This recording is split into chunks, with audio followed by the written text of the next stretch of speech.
Nesse vídeo você vai aprender tudo sobre formulários, como criar cada tipo de campo, por exemplo, campo de data, campo para enviar arquivo, campo de range de valores. Então tome um gole do seu café, curta esse vídeo e bora codar. A tag form sinaliza para o navegador que o conteúdo dentro se trata de um formulário. Aqui dentro do form podemos colocar todos os componentes HTML que fazem parte do nosso formulário. Vamos começar sobre os inputs. Os inputs são campos para inserir informação no nosso formulário. Inserindo a tag input e colocando no atributo type o tipo text, temos o campo mais comum, o campo de texto. As tags input não precisam de fechamento, pois não envolve nenhum tipo de elemento HTML. Para preencher o input com um valor padrão ao iniciar a tela, basta preencher o atributo value com o valor, por exemplo, texto. Ao visualizar no navegador, você pode notar que agora o nosso input tem um texto preenchido por padrão no nosso campo. Vamos remover esse atributo value, pois agora quero te apresentar uma outra opção muito legal. Se você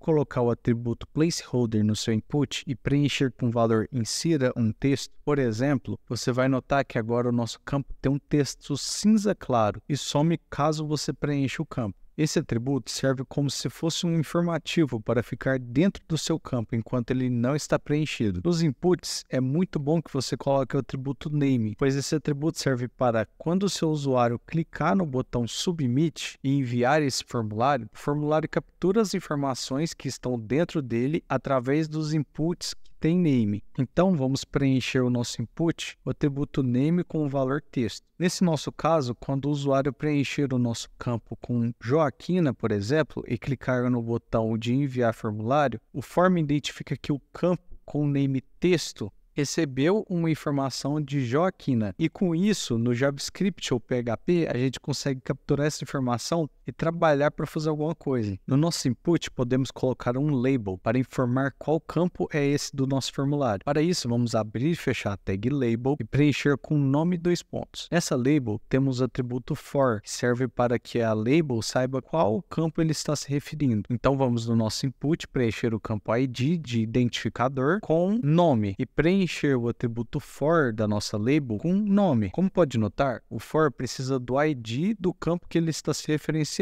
Então, no nosso navegador, se você clicar no label, vamos perceber que automaticamente ele já marca o nosso input para ser preenchido. Temos também o input do tipo radio, que permite apenas uma opção marcada dos que foram preenchidos com o mesmo name. Por exemplo, vamos criar 3 radios, HTML, CSS e JS. Então, vamos abrir 3 tags inputs com o type do tipo radio. A primeira vamos preencher com o ID HTML, a segunda com o ID CSS e a terceira com o ID JS. Em todos eles vamos colocar o mesmo name, com o valor escolha. Abaixo de cada uma vamos abrir e fechar uma tag label. A primeira vamos preencher o for e entre as tags com HTML. A segunda vamos fazer a mesma coisa, só que com CSS. E a terceira vamos fazer a mesma coisa também, só que JS. No navegador vai perceber que já temos as nossas opções, porém está uma na frente da outra, meio bagunçado. Vamos colocar um BR ao final de cada label. Assim, quando visualizar no navegador, vai perceber que está bem melhor. Clicando nessas opções, você pode notar que é impossível marcar mais de uma opção, pois os 3 têm o mesmo valor dentro do atributo name do input. Temos também o input do tipo checkbox. Vamos começar criando 3 inputs com o type do tipo checkbox. No primeiro, vamos preencher os atributos ID com o valor HTML, o segundo preencher com CSS e o último com JS. Abaixo de cada input, vamos criar uma label e preencher o for de cada um com o mesmo valor que está no ID dos inputs. E também preencher no meio dos nossos labels o texto que deve ser exibido para aquele campo checkbox específico. Agora no nosso navegador, você vai perceber que temos 3 itens, só que agora no formato de caixinhas. Clicando de várias maneiras nessas caixas, você pode notar que pode selecionar mais de uma opção. Voltando aqui no nosso input do tipo text, quero te mostrar uma outra coisa. Você também consegue deixar o campo desabilitado. Para isso, basta preencher o atributo disable. No nosso navegador, você já pode ver que ele está desativado. E também conseguimos fazer com que esse campo possa ser apenas lido, mas não editado. Para isso, vamos preencher com o atributo read only. E na nossa página, se você tentar preencher com algum valor, não vai conseguir. Para definir que um campo é obrigatório e precisa ser preenchido pelo usuário antes de enviar, vamos adicionar adicionar o atributo required. Vamos criar um botão do tipo submit no nosso formulário, porque vamos precisar para te mostrar umas outras coisas sobre outros inputs. Temos o input do tipo e-mail. Para isso, vamos precisar preencher o type com e-mail e adicionar um atributo required para obrigar que esse campo seja preenchido. No navegador, se você preencher esse input com um texto normal que não seja um e-mail e clicar no botão submit, vai ver que ele reclama. Então, se a gente preencher corretamente e clicar no botão, ele não vai reclamar mais. Também temos um campo do tipo password. Então, vamos criar o input com o type password e colocar o atributo required. Vamos estabelecer que nossa senha tem no mínimo 6 de tamanho e no máximo 10. Para isso, vamos adicionar o atributo min e max com 6 e 10 nos seus valores. No navegador, vamos tentar preencher com menos de 6 e apertar no botão. Pode ver que ele reclama e exige que seja entre 6 e 10 o tamanho da sua senha. Temos também input do type number. Basta preencher o type com number e no navegador você vai ver que esse campo tem duas setinhas no canto direito que servem para aumentar ou diminuir o valor do campo. Temos também input do type date. Basta preencher o type com date que já vai conseguir colocar uma data nesse campo da sua página. Mas antes, vamos colocar uma data mínima e máxima para esse campo. Só precisamos preencher o atributo min com 2024 0101 e max com 2024 1231. O formato de data é no padrão norte-americano. Agora, na página, você consegue colocar uma data. Pode ver que esse campo também tem um ícone que te auxilia a colocar um valor para o campo de data. Todas essas informações dessa aula estou te passando de forma gratuita. E o jeito que você pode retribuir é apenas se inscrevendo nesse canal. Então desce aí, clica nesse botão e bora voltar para o nosso código. No nosso formulário, também conseguimos inserir um campo maior, como para uma descrição, por exemplo. Para isso, vamos inserir uma tag textArea e o seu fechamento. E dentro dessa tag, vamos colocar um valor inicial, por exemplo, sua descrição. Olhando na página, você pode ver que esse campo é maior do que os outros e consegue mexer nele. No HTML desse elemento, você pode alterar o tamanho padrão com os atributos rows e cols. Por exemplo, 10 em rows e 30 em cols. Pronto, seu campo de descrição agora é maior. Em volta dos nossos campos, vamos colocar um elemento chamado fieldSet. E logo abaixo dele, vamos colocar um elemento chamado legend. Entre abertura e fechamento da tag legend, vamos colocar contato. 2 pontos. Olhando agora no navegador, você vai conseguir notar uma boa diferença no design e organização do nosso formulário. Isso pode servir para separar o seu formulário em seções, por exemplo, dados gerais, contato e endereço. Vou dar uma melhorada no nosso formulário. Prontinho, apenas adicionei alguns labels para ficar melhor para você visualizar os campos. Vamos criar agora um campo de seleção para escolher um item de uma lista. Para isso, vamos abrir e fechar a tag select e colocar um atributo ID com valor carros. Dentro dessa tag, vamos inserir 3 carros. Então, vamos abrir e fechar a tag option e preencher o atributo value e entre a tag com o nome dos carros. Por exemplo,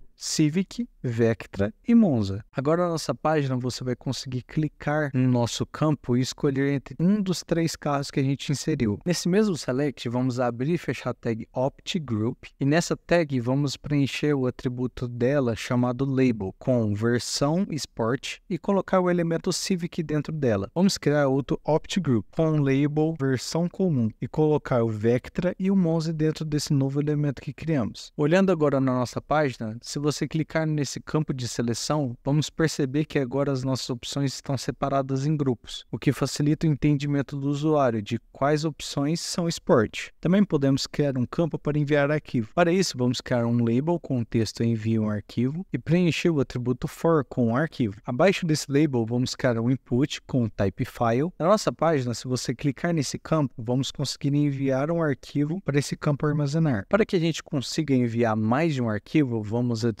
um atributo chamado multiply nesse campo. E pronto, vamos conseguir enviar mais de um arquivo. Também temos como adicionar um campo que deixa o usuário escolher um valor entre o intervalo. Então no HTML vamos adicionar um input do tipo range e colocar um min com valor 0 e max com valor 10. Se a gente for no navegador, você pode ver que temos uma barra com uma bolinha que conseguimos clicar e arrastar para escolher um valor dentro desse intervalo. Nossa tag form, podemos adicionar um atributo action. Nesse atributo, informamos o formulário o que ele precisa fazer caso o botão de submit seja pressionado e estiver tudo ok. Podemos colocar, por exemplo, um caminho do nosso script PHP que vai tratar as informações do formulário ou um script JavaScript. Como nesse vídeo o foco é HTML, vamos apenas adicionar um alerta, por exemplo, alert informações enviadas. Na nossa página, se a gente preencher corretamente o formulário e apertar o botão, esse script é ativado pela ação do formulário e pode ver que ele apresentou o nosso alerta com o texto que a gente passou, informações enviadas, exclamação. Se você pretende continuar estudando as aulas e praticando para ficar bom em HTML, vou deixar na descrição um link para um e-book com quiz e exercícios práticos de HTML, separados em aula por aula para você ficar fera em HTML.